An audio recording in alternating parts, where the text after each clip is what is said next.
Hey guys, welcome back to another video, and in today's video we are doing the Shrine of Secrets review for the 7th of September 2022. Since my Wesker video that I made a few days ago, I have been playing him a lot, and wow, he is very fun. He's great, and I'm definitely going to make another video on him soon, because I have not stopped playing him. I haven't even been playing Survivor, to be honest. I've just been playing a lot of Wesker, and there was an update yesterday to change him, make him a bit better. So it's just great. I've been having a blast. So I'll be sure to do a video on that soon.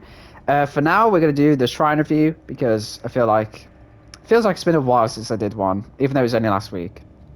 But anyway, first of all, we have Dance With Me, which is a cape perk. This is one of the perks that I feel like I talk about every 2 weeks. They love to bring this one out. This one has, so when you leave a locker or you vault a window, you leave no scratch marks for 3 seconds, and then has a cooldown. I think it's okay. I think the killer, if you're running Killer Shack, the killer can look through the slits in the wall to see where you're going. I feel like at certain loops, leaving those scratch marks, does it really matter? You know, you might like confuse them for like a minute, but then they'll just be back on you. So I just feel like it's okay.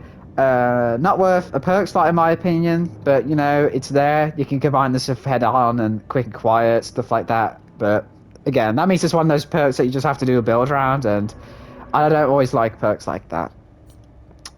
Next up, we have Discordance, which is a Legion perk, and this one lets you see the auras of generators that have 2 or more people working on them, and then it persists for a few more seconds after, you know, people let go of the gen, basically.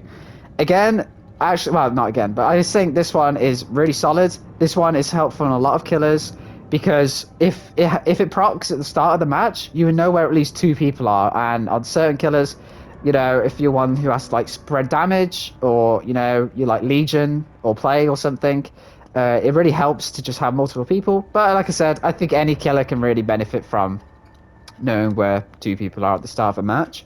This one's also good for like mid to late game. If you're, you know, you've got some hooks and you kind of walk around waiting for something to happen. If this perk triggers, once again, you know where 2 people are, so you can start a chase, you can get them off the gen, you can spread damage, things like that. It's really solid. You don't have to do anything for it. It just triggers whenever 2 people are on a gen. So, yeah, you'll get a lot of value from this, I think. It's good to just, you know, it's always good to just find people. Yeah. It does what it says, really, and it's very good. Next up, we have Nomida, which is a David perk. I'm going to be brief on this one because, well, it's basically this perk is not great. This one has it so you stay broken for the whole match, which means you are permanently injured and cannot be healed. There's a bunch of benefits to like balance it. However, killers who know what Nomida does will not let you get value from these. For example, like it says you can recover from the dying state. And you recover faster as well. If killers know what Nomida does, they're not going to slug you because they know that you can just pick yourself up. And obviously there's the downside of the fact that you're injured for the entire game. I don't think that's worth it for the things it does. You know, I think picking yourself up is good. But like I said, killers can counter that. There's the things like don't leave pools of blood. Yeah, but you can leave scratch marks. Grunts of pain get reduced by 50%. I don't think that gets fully censored. I think at tier 3 that just it goes to 75%. So it doesn't even fully silence your grunts of pain. So killers can just follow that. Yeah. And you can't heal. You're injured for the whole match. So unless you are like a mega Chad and you're boss at the game, go for it, you know. But no, this is not a good perk. It's not a good perk to bring into your matches. Finally, we have Zenshin Tactics, which is a Oni perk, and this one is basically windows of opportunity for killer. You get to see auras of pallets, breakable walls, and vault locations within a certain range. Like I say of that perk, this is good for beginners. If you're learning loops, if you're learning tiles, if you're just not confident in your chase ability, you can just slap this on and it helps. You will have to get used to just having yellow auras everywhere. On certain maps, it's really annoying just having yellow being everywhere. Some maps have a lot of loops really close together.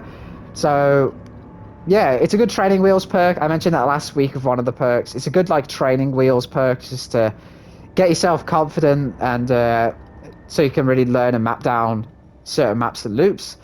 Other than that, you can take this off when you're ready, and you'll be fine. So, not a lot to say really.